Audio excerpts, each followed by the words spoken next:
हिमाचल प्रदेश के स्कूलों में ब्रॉडबैंड इंटरनेट सुविधा सुनिश्चित करने के लिए समग्र शिक्षा और भारत संचार निगम लिमिटेड के बीच एक महत्वपूर्ण समझौता हुआ है। इस समझौते के अंतर्गत राज्य के ग्रामीण सीनियर सेकेंडरी स्कूलों को फाइबर टू द होम तकनीक के माध्यम से इंटरनेट कनेक्टिविटी प्रदान की जाएगी।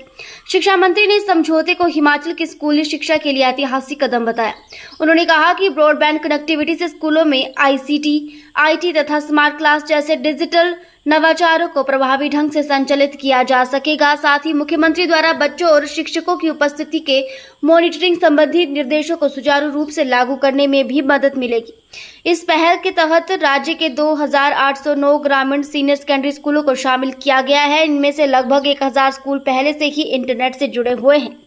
हिमाचल स्कूल शिक्षा बोर्ड में 12वीं की परीक्षा परिणाम में की गई गड़बड़ी को लेकर शिक्षा मंत्री ने कहा कि इसकी जांच की जाएगी और जो भी कर्मचारी या अधिकारी इसमें शामिल होंगे उनके खिलाफ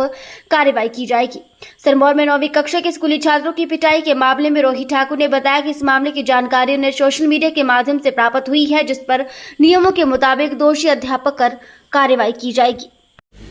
ये आप जानते हैं कि हमने युक्तिकरण का भी एक प्रयास किया था, क्योंकि विशेषकर अगर आप लाहौल स्पीति की बात करें, चलो लाहौल स्पीति का थोड़ा अलग इशू में अगर किन्नौर की बात करूंगा, वहाँ की बात तो ज़िला शिमला की बात तो विशेषकर हमारे ये सिरमौर के क्षेत्र की बात तो TGT मेडिकल नॉन मेडिकल की वर्षों से आपके पद रिक्त पड़े हैं और इन पदों को भरने के आपके 2 रास्ते हैं। एक तो आपका रिक्रूटमेंट के माध्यम से लगभग 3800 के आसपास हमारे जो टीचर्स हमने बैच वाइज रिक्रूटमेंट प्रारंभ की थी, उसमें काफ़ी इस वर्ग के भी, और हमने प्रयास किया कि अधिक से अधिक हमारे दुर्गम क्षेत्रों में इन पदों को भरा जाए। और दूसरा आपका डायरेक्ट रिक्रूटमेंट की भी हमारी लगभग 3101 पोस्टें आपकी चयन आयोग हमीरपुर के पास लंबित है, और वहाँ पर भी हमने प्राथमिकता, मैंने सीएम साहब को भी बोला, वहाँ पर हमारे जो चेयरमैन लगे हैं राजीव जी, उनको भी बोला, और जो सेक्रेटरी है एजुकेशन सेक्रेटरी है हमारे चयन आयोग के, उन्हें भी कहा है कि 3101 में से पहली प्राथमिकता जो हमारे TGT मेडिकल नॉन मेडिकल लगभग आपकी 400-450 पोस्टें वो निकले। और साथ ही साथ हमने एक युक्तिकरण का भी प्रोसेस प्रारंभ किया था, क्योंकि जो सरप्लस स्टाफ है वो ऐसे ज़िलों में, उदाहरण के तौर पे हमीरपुर ज़िला में सरप्लस स्टाफ है एज़ पर जो हमारी, मैं समझता हूँ जो हमारी पॉलिसी डिपार्टमेंट की एज़ पर इनरोलमेंट जो सरप्लस स्टाफ आपका बिलासपुर डिस्ट्रिक्ट में है, कांगड़ा डिस्ट्रिक्ट में है, और जो आपको आवश्यकता है इन पोस्टों की वो आपके दुर्गम क्षेत्र है, चंबा है, सिरमौर है, तो उसमें भी मैं समझता हूँ उसमें कुछ पॉलिटिकल तरीके से भी कई बातें उठी, लेकिन साथ ही साथ उसमें कई त्रुटियाँ भी रही विभाग के स्तर पे। उदाहरण के तौर पे कई ऐसी रैशनलाइजेशन के माध्यम से ऐसी ट्रांसफरें कर दी, या उनको आपके जिनकी जो रिटायरमेंट के वर्ष पे थे, या फिर ऐसे भी केसेस सामने आए कि जो आपकी विडोज थी, कोई आपके मैं समझता हूँ हैंडीकैप्ड लोग थे, तो हमने नए सिरे से जो जून की मीटिंग हमारी एजुकेशन डिपार्टमेंट की होगी उसमें कहा है कि हमारे डिप्टी डायरेक्टर्स ऐसे प्रस्ताव लेके आए कि हम विद इन डिस्ट्रिक्ट या एडजॉइनिंग टू डिस्ट्रिक्ट जो आपके ज़िले पड़ते हैं, ताकि एक तरह से मैं समझता हूँ जो हमारे टीचर्स हैं उनको भी ये सूट करे, और जो हम पॉलिसी लाए युक्तिकरण की वो भी इम्प्लीमेंट हो, बच्चों के हितों में इम्प्लीमेंट हो। और साथ ही साथ मैं समझता हूँ जहाँ आपने लाहौल स्पीति की बात की, लाहौल स्पीति का जो आपका PTR ratio it is one of the highest 1:3, यानी 1 टीचर 3 बच्चे हैं, और आपकी किन्नौर का शायद 1:7 है।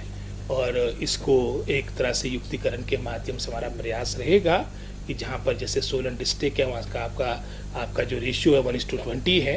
वहाँ पर जहाँ पर टीचर्स की आवश्यकता है युक्तिकरण के माध्यम से भी। और इसके अलावा जो हमने मैं समझता हूँ नई अपॉइंटमेंट्स करनी, क्योंकि 3101 हमारी भी पेंडिंग है चयन आयोग को, जो हम परस्यू कर रहे हैं, जो अपॉइंटमेंट्स होगी इन दुर्गम क्षेत्रों में होगी।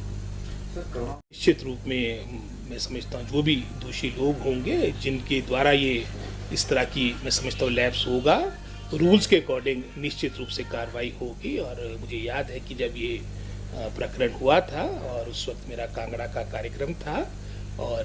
जैसे ही आपका बोर्ड का परिणाम शायद 7 या 8 को आपका ये मैं समझता हूँ घोषित हुआ था, और उसके अगले दिन जैसे ही मेरे संज्ञान में विशेषकर इंग्लिश से संबंधित मुख्यतः ये मामला था, जैसे ही मामला मेरे संज्ञान में आया, मैंने सेक्रेटरी एजुकेशन बोर्ड को, DC कांगड़ा जिनके पास एक कार्यभार भी है, chairman HP state education board, उनको सारी बातों से परिचित कर दिया था और क्लियर कट आदेश दिए थे कि इसमें हमारे बच्चों को न्याय मिलना चाहिए, और एक मैं समझता हूँ निश्चित समय अवधि में अगर आवश्यकता पड़ती है तो इसमें हमारे को मैं समझता हूँ अपना रिजल्ट घोषित करना पड़ेगा और विद इन 2-3 डेज उसमें सारी एक्सरसाइज भी हुई है और जैसा आपने कहा जो भी दोषी लोग होंगे उनके खिलाफ एज पर रूल्स कार्रवाई निश्चित रूप से की जाएगी।